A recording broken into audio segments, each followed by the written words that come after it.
गौरी पुत्र गणेश भगवान की जय। ओम नमः शिवाय। बोलिए श्री शंकर पार्वती भगवान की जय। आज भाद्रपद मास के शुक्ल पक्ष की तृतीया तिथि है और दिन शुक्रवार है। आज भगवान शिव और माता पार्वती के अमर प्रेम का प्रतीक हरितालिका तीज व्रत है। माता पार्वती ने भगवान शिव जी को पति के रूप में प्राप्त करने के लिए हरितालिका तीज का व्रत किया था। ये व्रत अखंड सौभाग्य को देने वाला माना गया है।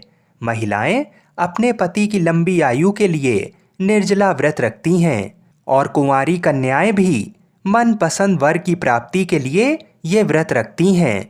तो आज मैं आपको सुना रहा हूँ हरितालिका तीज व्रत की बड़ी ही दुर्लभ कथा। इस कथा को पूरा सुनने से हमारी समस्त मनोकामनाएं पूर्ण हो जाती हैं। आधी अधूरी कथा को सुनने से व्रत पूर्ण नहीं माना जाता है।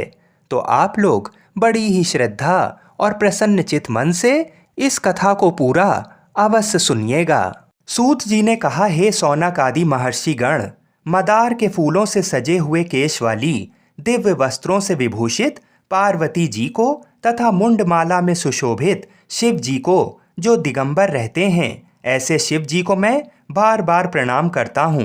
कैलाश पर्वत के रम्य शिखर पर विराजमान शिव जी से पार्वती जी ने पूछा, हे महेश्वर, आप आज मुझे कोई गुप्त से गुप्त रहस्य की बात बताने की कृपा करें। वह ऐसी बात हो जो सभी धर्मों का सार, अल्प परिश्रम से ही करने योग्य तथा अत्यंत फलदायिनी कथा का जिसमें समावेश हो। यदि आप मुझ पर प्रसन्न हैं तो उसे बताने की कृपा करें। हे प्रभु, मैंने पूर्व जन्म में ऐसा कौन सा तप, दान या व्रत किया था जिसके फलस्वरूप आप जैसे त्रैलोक के अधीश्वर, अनादि और अनंत रूप वाले पति मुझे प्राप्त हुए। तब शिव जी ने कहा, हे देवी, अब मैं तुमसे सर्वोत्तम व्रत का कथन करता हूँ, क्योंकि तुम मेरी प्रियसी हो। अतः मैं तुमसे इस गुप्त व्रत को बतलाता हूँ। जिस प्रकार ताराओं में चंद्र, ग्रहों में सूर्य, चारों वर्णों ब्राह्मण, क्षत्रिय, वैश्य और शूद्र में ब्राह्मण, देवों में विष्णु, नदियों में गंगा, पुराणों में महाभारत, वेदों में सामवेद और इंद्रियों में मन श्रेष्ठ है, उसी प्रकार पुराणों एवं वेदों का सर्वस्व उसी प्राचीन व्रत का मैं तुमसे कथन करता हूँ। तुम उसे स्थिर चित्त से सुनो। पूर्व काल में जिस व्रत को तुमने किया था, उसी के प्रभाव से तुमने मेरी पत्नी का स्थान प्राप्त किया है। प्रियसी होने के कारण ही मैं तुमसे इस व्रत को प्रकट करता हूँ। भाद्रपद मास के शुक्ल पक्ष हस्त्र नक्षत्र से युक्त तृतीया तिथि के दिन इस व्रत का अनुष्ठान करने से त्रिविध ताप, दैहिक, दैविक, भौतिक एवं पाप से स्त्रियां मुक्त हो जाती हैं। हे देवी, पूर्व काल में इस महाव्रत को तुमने हिमालय पर्वत पर किया था। उन सभी पूर्व व्रतांतों का मैं तुमसे वर्णन करूंगा। तब पार्वती जी ने कहा, हे नाथ, मैंने इस उत्तम व्रत को किस प्रकार किया था, उन सभी व्रतांत को मैं आपके मुख कमल से श्रवण करना चाहती हूँ। तब शिवजी बोले, पर्वतों में श्रेष्ठ हिमालय नामक एक पर्वत है, जो अनेक प्रकार की भूमि तथा विविध वृक्षों से परिव्याप्त है। उस पर्वत पर अनेक प्रकार के पक्षी, मृग, देवगण, गंधर्व, सिद्ध, चारण और गुहाक प्रमुदित मन से विचरण करते हैं एवं गंधर्व गण निरंतर गान किया करते हैं। उस पर्वत की चोटी स्फटिक, बिल्लौर नामक एक विशेष प्रकार की मणि है। स्वर्ण, मणि और मूंगों से सुशोभित है। ये पर्वत आकाश के समान ऊंचा है। उसकी चोटियां सदैव बर्फ से ढकी रहती हैं तथा गंगा का निरंतर निनाद होता रहता है। हे पार्वती, तुमने अपने बाल्यावस्था में जिस प्रकार की कठोर तपस्या की थी, मैं उसका वर्णन करता हूँ। हे देवी, तुमने 12 वर्षों तक नीचे को मुख और ऊपर को पैर करके तपस्या की थी। तुमने माघ के महीने में कंठ तक जल में निवास कर, वैशाख मास के प्रखर घाम में पंचाग्नि सेवन कर, श्रावण मास में घर से बाहर वर्षा में भीग कर मेरी तपस्या निराहार रहकर की थी। तुम्हारे इस उग्र तप को देखकर तुम्हारे पिता हिमवान बहुत ही दुखित एवं चिंतित हुए। वे तुम्हारे विवाह के विषय में चिंतातुर हो गए कि ऐसी तपस्विनी कन्या के लिए वर कहाँ से उपलब्ध हो सकेगा। ऐसे ही समय में ब्रह्मपुत्र नारद जी आकाश मार्ग से तुम्हारे पिता के पास आए। तुम्हारे पिता ने उन मुनि श्रेष्ठ की अर्घपाद आसन आदि देकर पूजा की। हिमवान ने कहा, हे मुनि प्रवर, आप अपने आने का कारण बताइए, क्योंकि परम सौभाग्य से ही आप जैसे महानुभावों का आगमन होता है। उत्तर में नारद मुनि ने कहा, हे पर्वतराज, आप मेरे आने का कारण जानना चाहते हैं तो सुनिए। मुझे भगवान विष्णु ने आपके पास संदेशवाहक के रूप में भेजा है और कहा है कि अपनी इस कन्या रत्न को किसी योग्य पुरुष के ही हाथ में अर्पित करें।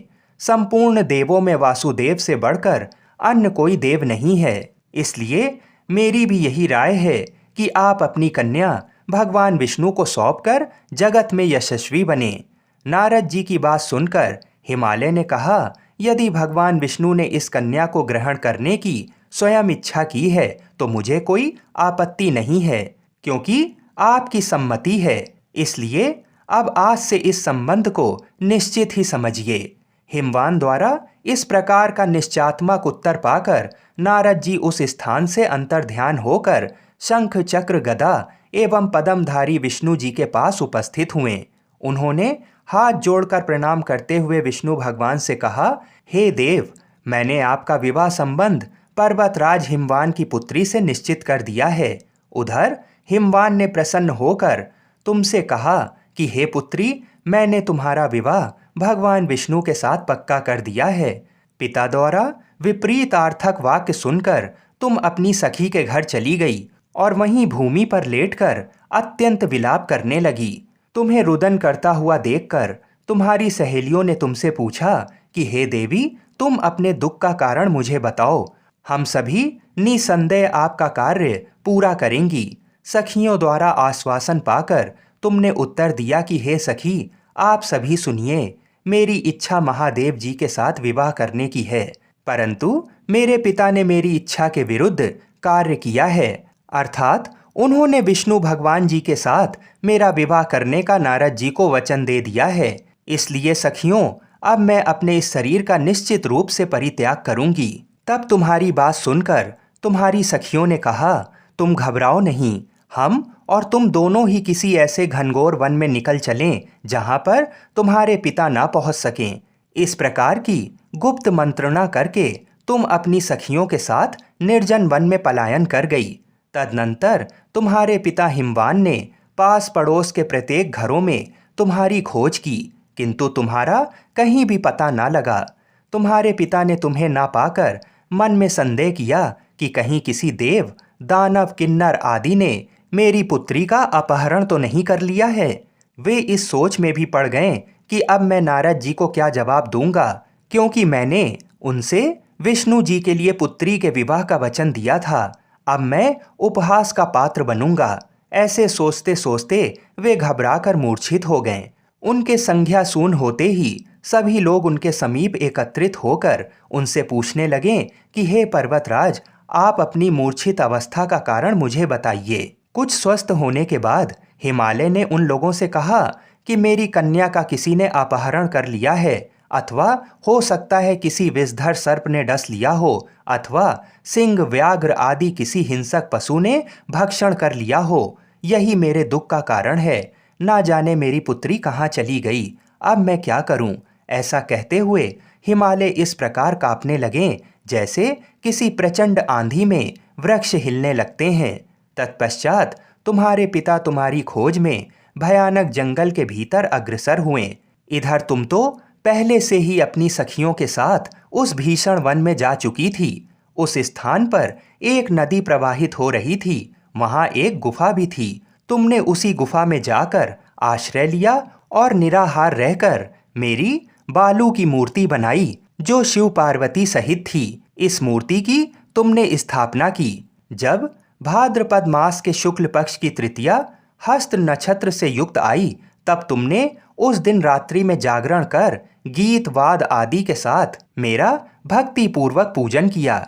हे प्रिय, तुम्हारे द्वारा की गई उस कठिन तपस्या एवं व्रत के प्रभाव से मेरा सिंहासन चलायमान हो उठा और जहां तुम सखियों के साथ थी उस स्थान पर मैं जा पहुंचा। मैंने तुमसे कहा कि हे वरानने, मैं तुमसे अत्यंत प्रसन्न हूँ, तुम मुझसे अपना इच्छित वर प्राप्त कर लो। तब उत्तर में तुमने कहा कि हे देव, यदि आप मुझ पर प्रसन्न हैं तो आप मुझे पति रूप में प्राप्त हों। मैं तथास्तु, ऐसा ही हो कहकर पुनः अपने कैलाश पर्वत पर आ गया। मेरे चले जाने के बाद तुमने प्रातःकाल नदी में स्नान कर मेरी स्थापित मूर्ति का विसर्जन किया। इतना करने के बाद तुमने अपने सखियों के साथ व्रत का पारण किया। उसी समय तुम्हारे पिता हिमालय भी तुम्हें खोजते हुए उसी जंगल में आ पहुंचे, किंतु वन की गहनता के कारण चारों ओर ढूंढने पर भी तुम्हारा कुछ भी अता पता ना लगा। अब तो वे निराश होकर भूमि पर गिर पड़े। पुनः उठने के बाद हिमालय ने दो कन्याओं को सुप्त अवस्था में देखा। उन्होंने निकट आकर तुम्हें गोद में उठा लिया और रुदन करने लगे। रोते रोते ही उन्होंने तुमसे पूछा कि तुम इस घनघोर जंगल में किस प्रकार आ पहुंची। पिता की बात सुनकर तुमने उनसे कहा कि हे तात, मैं अपना विवाह शिव जी के साथ करना चाहती थी, परंतु मेरी इच्छा के प्रतिकूल आपने विष्णु भगवान से मेरा वैवाहिक संबंध स्थिर कर लिया। इसी कारण रुष्ट होकर मैं अपनी सखियों के साथ ग्रह का परित्याग कर इस भीषण वन में चली आई। हे तात, यदि आप मुझे घर ले जाना चाहते हैं तो मुझे महादेव जी से विवाह करने की आज्ञा दीजिए। मेरा ऐसा ही दृढ़ निश्चय है। तुम्हारे इस दृढ़ संकल्प को जानकर तुम्हारे पिता ने ठीक है कहा और वे तुम्हें अपने साथ घर वापस ले गए। घर पहुंचने पर मेरे साथ तुम्हारा पाणी ग्रहण हुआ। उसी व्रत के प्रभाव से तुमने अचल सौभाग्य प्राप्त कर लिया। मैंने आज तक इस व्रत का कथन किसी से नहीं किया है। हे देवी, तुम अपनी सखियों के द्वारा अपना हरण की गई, इसी से इस व्रत का नाम हरितालिका पड़ा। इसके बाद पार्वती जी ने कहा, हे प्रभु, आपने इस व्रत के नाम का निरूपण तो कर दिया, अब इसके विधान तथा महात्म्य का वर्णन भी कीजिए। इस व्रत को करने से क्या फल होता है तथा इस व्रत को पहले किसने किया था, ये भी बतलाने की कृपा करें। तब शिव जी ने कहा, हे देवी, अब मैं तुमसे इस व्रत का विधान बताता हूँ। सौभाग्य की कामना करने वाली सभी नारियों के लिए ये व्रत करने योग्य है, क्योंकि ये व्रत स्त्रियों का सौभाग्यदायक है। सर्वप्रथम केले के खंभों से एक मंडप का निर्माण करें। तदनंतर उस मंडप को विविध वर्णों के वस्त्रों से आच्छादित कर उसमें सुगंधित चंदन का लेप करें। फिर उसमें पार्वती सहित मेरी बालू की मूर्ति बनाकर स्थापित करें और शंख, भेरी, मृदंग आदि बाजों को बजाकर विविध प्रकार के सुगंधित पुष्पों एवं नैवेद्य आदि चढ़ाकर मेरी पूजा करें। पूजन के बाद उस दिन रात्रि में जागरण करें। सुपाड़ी, जामुन, मुसम्बी, नारंगी आदि का भोग अर्पित करें। नारियल के जल से अभिषेक करें। 5 मुख वाले शांति स्वरूप एवं त्रिशूलधारी शिव को मेरा नमस्कार है, ऐसा कहकर नमन करें। नंदी, भृंगी, महाकाल आदि गणों से युक्त शिव को मेरा नमस्कार है तथा सृष्टि स्वरूपिणी प्रकृति रूप शिव की कांता पार्वती को मेरा नमस्कार है। हे सर्व मंगल प्रदायिनी जगन्मय शिव रूप कल्याणदायिके शिव रूपे शिवे, शिव स्वरूपा तेरे तथा शिवा के निमित्त एवं ब्रह्मचारिणी स्वरूप जगतदात्री के लिए मेरा बार बार प्रणाम है। हे सिंह वाहिनी, आप भवताप से मेरा त्राण करें। हे महेश्वरी, आप भवताप से मेरा त्राण करें। हे माहेश्वरी, आप मेरी संपूर्ण इच्छाएं पूर्ण करें। हे मातेश्वरी, मुझे राज्य, सौभाग्य, संपत्ति प्रदान करें। इस प्रकार कहकर मेरे साथ तुम्हारी पूजा स्त्रियों को करनी चाहिए। विधिवत कथा श्रवण करने के पश्चात सामर्थ्य के अनुसार ब्राह्मण को अन्न, वस्त्र एवं धन प्रदान करें। तदनंतर भूयसी दक्षिणा देकर संभव हो तो स्त्रियों को आभूषण आदि भी दें। इस सौभाग्यवर्धिनी पुनीत कथा को अपने पति के साथ श्रवण करने से नारियों को महान फल की उपलब्धि होती है। हे देवी, इस विधि से जो स्त्रियां इस व्रत को करती हैं उन्हें 7 जन्मों तक राज्य, सुख एवं सौभाग्य प्राप्त होता है। व्रत के दिन जो नारी अन्न का आहार ग्रहण करती है वह 7 जन्म तक संतानहीनता एवं विधवा होती है। जो स्त्री उपवास नहीं करती वह दरिद्री, पुत्र शोक से दुखी एवं झगड़ालू होती है तथा नरकवास करके दुख भोगती है। जो नारी इस व्रत के दिन भोजन करती है उसे सूकरी, दुग्धपान करने से सर्पिणी, जल का पान करने से जोंक अथवा मछली, मिष्ठान भक्षण करने से चींटी आदि योनि में जन्म लेना पड़ता है। अनुष्ठान की समाप्ति पर नारियों को चाहिए कि वे चांदी, सोने, तांबे अथवा इन सभी के अभाव में बांस की डलिया में वस्त्र, फल, पकवान आदि रखकर दक्षिणा के साथ ब्राह्मण को दान करें। अंत में दूसरे दिन व्रत का पारण करें। जो नारियां इस विधि से व्रत का अनुष्ठान करती हैं वे तुम्हारे समान अनुकूल पति को प्राप्त कर इस लोक में सभी सुखों का उपभोग करती हुई अंत में सायुज्य मुक्ति प्राप्त करती हैं। इस कथा के श्रवण कर लेने से ही स्त्रियां हजारों अश्वमेघ यज्ञ एवं सैकड़ों वाजपेयी यज्ञ के करने का फल प्राप्त करती हैं। हे देवी, मैंने तुमसे इस सर्वोत्तम व्रत का कथन किया जिसके करने से करोड़ों यज्ञ का फल सहज ही प्राप्त होता है। अतः इस व्रत के फल का वर्णन सर्वथा अकथनीय है। आइए अब मनोकामनाओं को पूर्ण करने वाली भगवान शिव और माता पार्वती की बड़ी ही दुर्लभ कथा को सुनते हैं।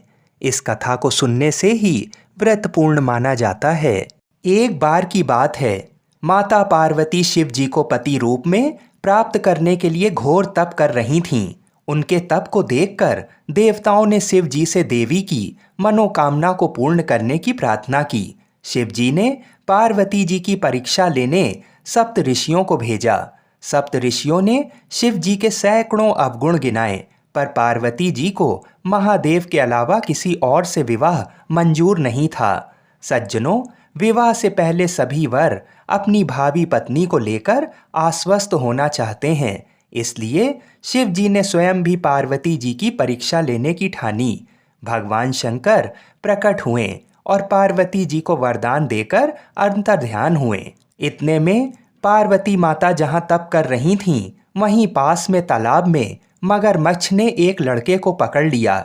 लड़का जान बचाने के लिए चिल्लाने लगा। पार्वती जी से उस बच्चे की चीख सुनी नहीं गई। द्रवित हृदय होकर वह तालाब पर पहुंची। देखती हैं कि मगरमच्छ लड़के को तालाब के अंदर खींच कर ले जा रहा है। लड़के ने देवी को देखकर कहा, मेरी ना तो माँ है, ना बाप, ना कोई मित्र। माता, आप मेरी रक्षा करें। पार्वती जी ने कहा, हे मगरमच्छ, इस लड़के को छोड़ दो। मगरमच्छ बोला, दिन के छठे पहर में जो मुझे मिलता है उसे अपना आहार समझकर स्वीकार करना मेरा नियम है। ब्रह्मदेव ने दिन के छठे पहर इस लड़के को भेजा है, मैं इसे क्यों छोड़ूं? पार्वती जी ने विनती की, तुम इसे छोड़ दो, बदले में तुम्हें जो चाहिए वह मुझसे कहो। मगरमच्छ बोला, एक ही शर्त पर मैं इसे छोड़ सकता हूँ। आपने तप करके महादेव जी से जो वरदान लिया है, यदि उस तप का फल मुझे दे दो तो मैं इसे छोड़ दूंगा। पार्वती जी तुरंत तैयार हो गईं। उन्होंने कहा, मैं अपने तप का फल तुम्हें देने को तैयार हूँ, लेकिन तुम इस बालक को छोड़ दो। मगरमच्छ ने समझाया, सोच लो देवी, जोश में आकर संकल्प मत करो। हजारों वर्षों तक जैसा तप किया है वैसा देवताओं के लिए भी संभव नहीं है।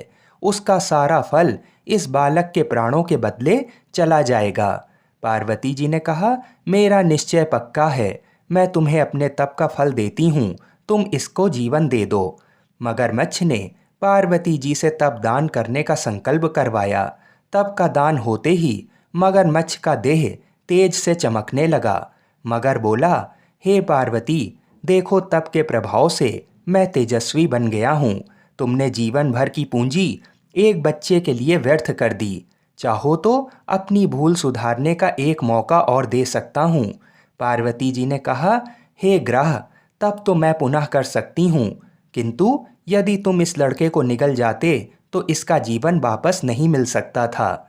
देखते ही देखते वह लड़का अदृश्य हो गया। मगरमच्छ भी लुप्त हो गया।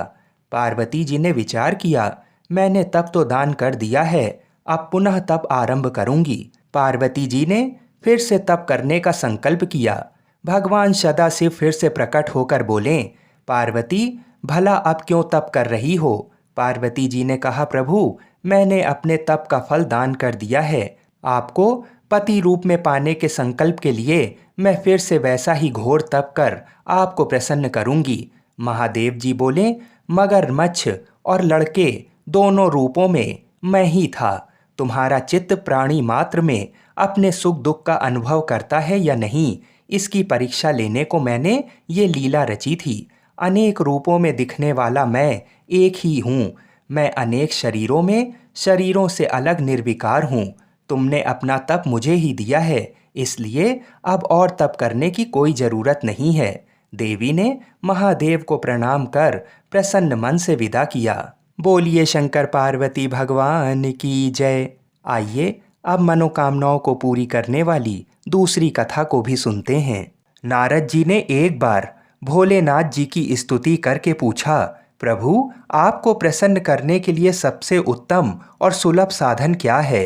हे त्रिलोकीनाथ, आप तो निर्विकार और निष्काम हैं। आप सहज ही प्रसन्न हो जाते हैं। फिर भी मेरे जानने की इच्छा है कि आपको क्या प्रिय है। तब शिव जी बोले, नारद जी, वैसे तो मुझे भक्त के भाव सबसे प्रिय हैं, फिर भी आपने पूछा है तो मैं बताता हूँ। मुझे जल के साथ साथ बिल्व पत्र बहुत प्रिय है। जो अखंड बिल्व पत्र मुझे श्रद्धा से अर्पित करते हैं, मैं उन्हें अपने लोक में स्थान देता हूँ। नारद जी भगवान शंकर और माता पार्वती की वंदना कर अपने लोक को चले गए। उनके जाने के पश्चात पार्वती जी ने शिव जी से पूछा, हे प्रभु, मेरी ये जानने की बड़ी तीव्र इच्छा हो रही है कि आपको बेलपत्र इतना प्रिय क्यों है। कृपा करके मेरी जिज्ञासा को शांत करिए। तब शिव जी बोले, हे शिवे, बिल्व के पत्ते मेरी जटा के समान हैं। उसका त्रिपत्र यानी 3 पत्ते ऋग्वेद, यजुर्वेद और सामवेद हैं। शाखाएं समस्त शास्त्र का स्वरूप हैं। बिल्व वृक्ष को आप पृथ्वी का कल्प वृक्ष समझें, जो ब्रह्मा विष्णु शिव स्वरूप हैं। हे पार्वती, स्वयं महालक्ष्मी ने शैल पर्वत पर बिल्व वृक्ष रूप में जन्म लिया था। इस कारण भी बेल का वृक्ष मेरे लिए अति प्रिय है। महालक्ष्मी ने बिल्व का रूप धरा, ये सुनकर पार्वती जी कौतूहल में पड़ गईं। पार्वती जी कौतूहल से उपजी जिज्ञासा को रोक ना पाईं। उन्होंने पूछा, देवी लक्ष्मी ने आखिर बिल्व वृक्ष का रूप क्यों लिया? आप ये कथा विस्तार से कहें। भोलेनाथ ने देवी पार्वती को कथा सुनाना शुरू किया। हे देवी, सतयुग में ज्योति रूप में मेरे अंश का रामेश्वर लिंग था। ब्रह्मा आदि देवों ने उसका विधिवत पूजन अर्चन किया था। इसका परिणाम ये हुआ कि मेरे अनुग्रह से वाणी देवी सबकी प्रिय हो गईं। वह भगवान विष्णु को सतत प्रिय हो गईं। मेरे प्रभाव से भगवान केशव के मन में वाग देवी के लिए जितनी प्रीत उपजी हुई, वह स्वयं लक्ष्मी जी को नहीं भाई। लक्ष्मी देवी का श्री हरि के प्रति मन में कुछ दुराव पैदा हो गया। वह चिंतित और रुष्ट होकर चुपचाप परम उत्तम श्री शैल पर्वत पर चली गईं। वहां उन्होंने तप करने का निर्णय किया और उत्तम स्थान का चयन करने लगीं। महालक्ष्मी ने उत्तम स्थान का निश्चय करके मेरे लिंग विग्रह की उग्र तपस्या प्रारंभ कर दी। उनकी तपस्या कठोरतम होती जा रही थी। हे परमेश्वरी, कुछ समय बाद महालक्ष्मी जी ने मेरे लिंग विग्रह से थोड़ा ऊर्ध्व में एक वृक्ष का रूप धारण कर लिया। अपने पत्तों और पुष्प द्वारा निरंतर मेरा पूजन करने लगीं।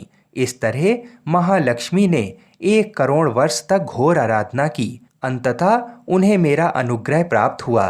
मैं वहां प्रकट हुआ और देवी से इस घोर तप की आकांक्षा पूछकर वरदान देने को तैयार हुआ। महालक्ष्मी ने मांगा कि श्री हरि के हृदय में मेरे प्रभाव से वाग देवी के लिए जो स्नेह हुआ है वह समाप्त हो जाए। शिव जी बोले, मैंने महालक्ष्मी को समझाया कि श्री हरि के हृदय में आपके अतिरिक्त किसी और के लिए कोई प्रेम नहीं है। वाग देवी के प्रति उनका प्रेम नहीं अपितु श्रद्धा है। ये सुनकर लक्ष्मी जी प्रसन्न हो गईं और पुनः श्री विष्णु के हृदय में स्थित होकर निरंतर उनके साथ विहार करने लगीं। हे पार्वती, महालक्ष्मी के हृदय का एक बड़ा विकार इस प्रकार दूर हुआ था। इस कारण हरि प्रिया उसी वृक्ष रूप में सर्वदा अतिशय भक्ति से भरकर यत्नपूर्वक मेरी पूजा करने लगीं। हे पार्वती, इसी कारण बिल्व का वृक्ष, उसके पत्ते, फल फूल आदि मुझे बहुत प्रिय हैं। मैं निर्जन स्थान में बिल्व वृक्ष का आश्रय लेकर रहता हूँ। बिल्व वृक्ष को सदा सर्व तीर्थमय एवं सर्वदेवमय मानना चाहिए, इसमें तनिक भी संदेह नहीं है। बिल्व पत्र, बिल्व फूल, बिल्व वृक्ष अथवा बिल्व काष्ठ के चंदन से जो मेरा पूजन करता है वह भक्त मेरा प्रिय है। बिल्व वृक्ष को शिव के समान ही समझो, वह मेरा शरीर है। जो बिल्व पर चंदन से मेरा नाम अंकित करके मुझे अर्पण करता है, मैं उसे सभी पापों से मुक्त करके अपने लोक में स्थान देता हूँ। हे देवी, उस व्यक्ति को स्वयं लक्ष्मी जी भी नमस्कार करती हैं जो बिल्व से मेरा पूजन करते हैं। जो बिल्व मूल में प्राण छोड़ता है उसको रुद्र देह प्राप्त होता है, और ऐसे मनुष्य पर सदैव ही माँ लक्ष्मी की कृपा रहती है और साथ साथ भगवान नारायण की भी कृपा उसको सदैव प्राप्त होती है। आइए अब जल्दी से हरितालिका तीज व्रत की पूजन विधि को जान लेते हैं। उसके बाद भगवान शिव और माता पार्वती की एक बड़ी सुंदर कथा श्रवण करेंगे। कथा सुनने के बाद हरितालिका तीज व्रत की आरती को सुनेंगे। सौभाग्यवती स्त्रियों को चाहिए कि वह प्रातःकाल स्नान आदि नित्य क्रिया से शुद्ध होकर आसन पर पूर्व मुख करके बैठें। बाएं हाथ में जल लेकर दाहिने हाथ से अपने शरीर पर जल छिड़कें। पुनः दाहिने हाथ में जल लेकर हरितालिका व्रत का मानसिक संकल्प करते हुए उमा महेश्वर के पूजन का संकल्प करें और फिर जल भूमि पर छोड़ दें। तदनंतर गणेश जी का विधि पूर्वक पूजन कर हाथ में बिल्व पत्र लें। पीत वस्त्र धारण की हुई सुवर्ण के सदृश कांति वाली कमल के आसन पर बैठी हुई भक्तों को अभीष्ट वर देने वाली माता पार्वती का मैं नित्य चिंतन करती हूँ। इसी प्रकार मदार की माला केश में धारण की हुई दिव्य वस्त्र से विभूषित ऐसी पार्वती तथा मुंड माला धारण किए हुए दिगंबर ऐसे शिव जी का चिंतन करती हूँ। उमा महेश्वर की मूर्ति पर बिल्व पत्र चढ़ाएं। तत्पश्चात हाथ में अक्षत लेकर उमा महेश्वर का आवाहन पूर्वक आसन प्रदान कर पाद, अर्घ, आचमन, पंचामृत स्नान, शुद्ध दोदक स्नान कराकर वस्त्र यज्ञोपवीत पार्वती जी को कंचुकी धारण करावें। पुनः गंध, अक्षत, सौभाग्य द्रव्य, सुगंधित पुष्प चढ़ाकर हाथ में पुष्प अक्षत लेकर पार्वती जी के प्रत्येक अंग पर चढ़ाएं। उसके बाद धूप, दीप, नैवेद्य, फल, पान, सुपारी, दक्षिणा चढ़ाकर कपूर की आरती तथा हाथ में फूल लेकर पुष्पांजलि उमा महेश्वर के चरणों में समर्पित करें।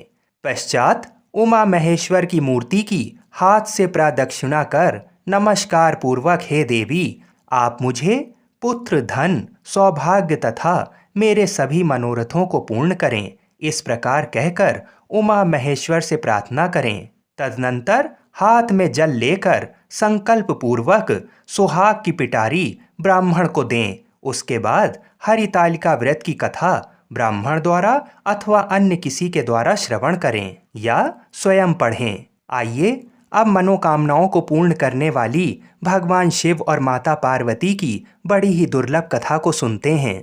आइए अब हरितालिका तीज व्रत की आरती को सुनते हैं। ओम जय शिव ओमकारा, ओम जय शिव ओमकारा, ब्रह्मा विष्णु सदा शिव अर्धांगी धारा। ओम जय शिव ओमकारा, एकानन चतुरानन पंचानन राजे, भोला पंचानन राजे, हंसानन गरुणासन वृषवाहन साजे। ओम जय शिव ओमकारा, दो भुज चार चतुर्भुज, दस भुज अति सोहे, भोला दस भुज अति सोहे, त्रिगुण रूप निरखता त्रिभुवन जन मोहे। ओम जय शिव ओमकारा, अक्षमाला बनमाला मुंडमाला धारी, भोला मुंडमाला धारी, चंदन मृग मग सोहै भाले शशिधारी। ओम जय शिव ओमकारा। श्वेतांबर पीतांबर वाघांबर अंगे। भोला बाघांबर अंगे। सनकादिक गरुणादिक भूतादिक संगे। ओम जय शिव ओमकारा। कर के मध्य कमंडल चक्र त्रिशूल धरता। भोला चक्र त्रिशूल धरता। जग करता जग भरता जग संहार करता। ओम जय शिव ओमकारा। ब्रह्मा विष्णु सदा शिव जानत अविवेका। भोला जानत अविवेका। प्रणवाक्षर मध्य ये तीनों एका। ओम जय शिव ओमकारा। काशी में विश्वनाथ विराजत नंदी ब्रह्मचारी। भोला नंदी ब्रह्मचारी। नित उठ भोग लगावत महिमा अति भारी। ओम जय शिव ओमकारा। त्रिगुण शिव जी की आरती जो कोई नर गावे। भोला जो कोई नर गावे। कहत शिवानंद स्वामी मनवांछित फल पावे। ओम जय शिव ओमकारा। बोलिए श्री शंकर पार्वती भगवान की जय। ओम नमः पार्वती पतये हर हर महादेव। आप सभी को हरितालिका तीज व्रत की हार्दिक शुभकामनाएं। जय जय श्री राधे।